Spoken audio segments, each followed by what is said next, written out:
Can you believe that this DIY palette cost me approximately $5 Canadian? And all you need is a short trip to Dollarama or Dollar Tree dollar store, or maybe just some thorough scavenge of your home. And of course, a little bit of imagination. Don't believe?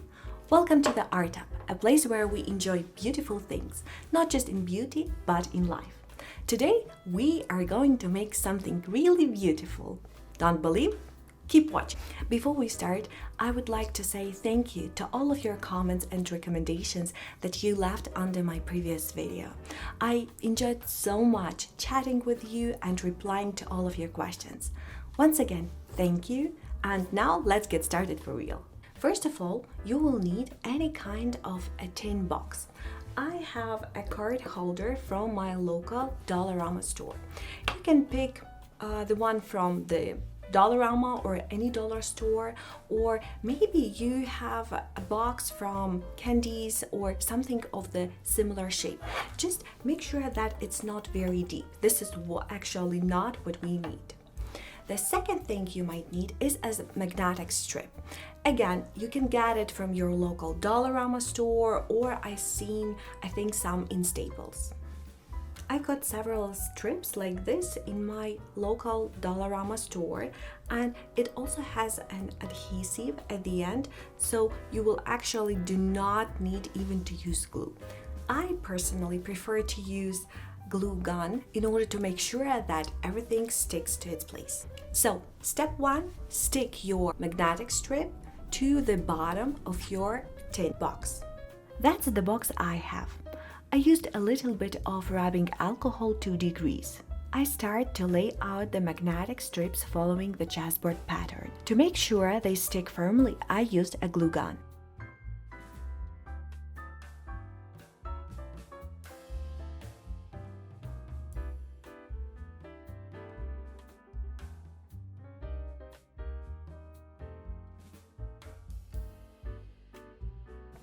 Now let's see what we got. For the sake of this experiment, I am ready to sacrifice my mural shade from Cleona Cosmetics. Let's see if it sticks. Yep, got it. Now hold your breath and please do not repeat this at home.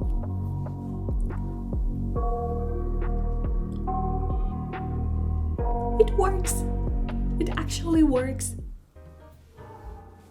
Yay! Now let's put all the rest of my beauties into the box. That was close. I think I had one more. Oh yeah, here it is. Yay!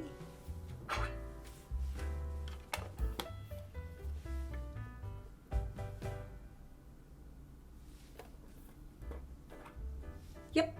Everything is safe and secure in place. Actually, there are both advantages and disadvantages to this DIY project. The main one is that the magnet is not the strongest you can get. I know you can buy better zip palettes with a stronger magnet, but the disadvantage of that is, like at least the one I personally noticed, is that when you put a lot of eyeshadows together and the magnet is so strong, you have to use the actual tool to leverage to kind of pull the pen out of this zip palette. You have to push hard. As a result, very often the eyeshadow can pop out of your zip palette and crack. This happens to me several times. So I personally would like to have a little bit weaker magnet in my smaller eyeshadow palette, the one that I created and the one that I curated. What about you? Let me know your thoughts about that in the comment section below. Theoretically, that's it. You can leave it as it is and use it as your personal zip magnetic palette. Enjoy it, have it, do whatever you want. I personally love when the things are decorated, so please stay tuned to decorate it with me. This is my box, already painted black. The stickers I found at the back of my drawers. Pretty sure they are also from Dollarama. I start to randomly place the biggest stickers, which are the stars. Then I fill the gaps with pearls, which are second in size. Then I decide to add some random metal studs, finish it off with a lot of tiny sparkly crystals. And here is the final result. These star stickers prompted me to call this palette All Stars because it holds all of my Cleona very sparkly and shifty eye shades. And if you are a little bit bothered by the fact that the stickers are protruding and you have a concern of storing your palettes, you want them to lay flat, you can use, instead of these stickers, you can use washi tape or maybe the stickers that are not so bulging.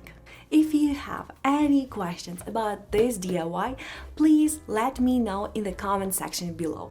Thank you so much for today. See you next time. Bye!